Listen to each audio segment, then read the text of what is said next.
Hi, my name is Marie and you're watching my YouTube channel Marilet's World. This video is one of a series of short tutorials on Excel apps Spreadsheet.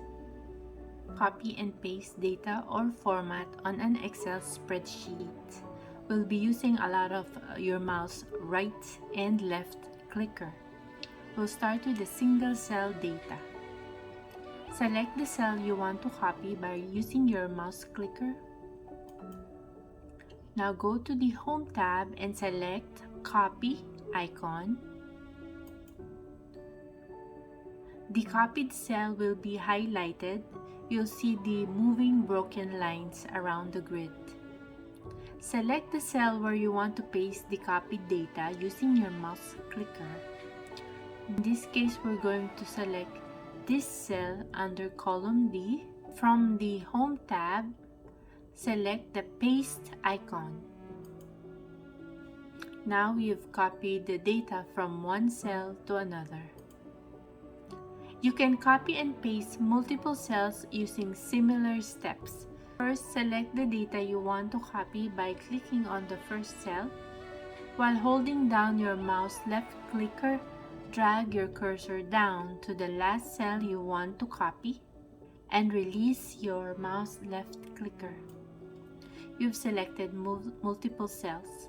From the Home tab, select the Copy icon and the cells are highlighted with moving broken lines.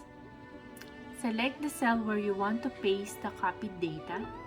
Click on the Paste icon from the Home tab menu. You can copy and paste simple text from one cell to any cell in your spreadsheet.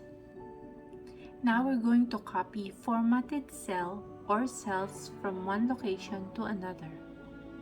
Using your mouse, click the first cell, hold down your mouse left clicker and drag your cursor down and to the right to the last cell you want to copy.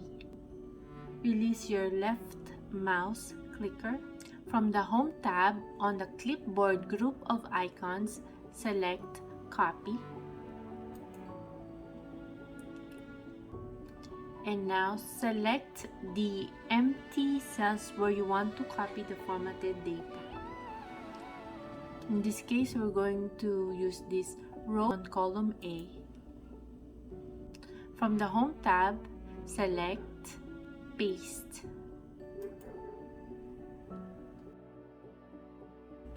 You can also copy and paste just the format from one cell to another. First, select the cell with format you want to copy.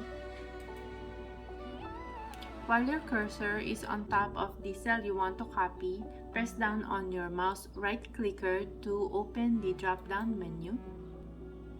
Select the Copy option by clicking on it using your mouse left clicker.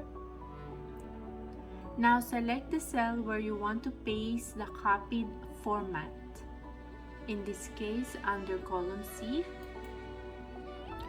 While your cursor is inside the cell, press down on your mouse right clicker to open your menu. Select Paste Special. The Paste Special window will appear, and under Paste column, you're going to select Format. We're only going to copy the format and then click OK. Now we've copied the format from this coupon cell to the Marie cell. Now we're going to copy these formatted reports from one space of your spreadsheet to another. Just select the cells, click on the first cell, hold down your mouse left button, drag your cursor down to the last cell, formatted cell you want to copy. Release the left mouse clicker. Select the Copy icon from your Home tab menu. We've copied these two reports. I'm going to paste the copied format to this cell.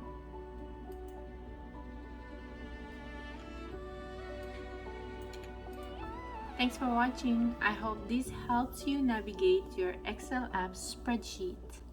Please remember to subscribe to my channel Marilet's World and check out my playlist for uploads on couponing, DIY, restoration, and watch out for other short Excel app tutorials. Have a great day.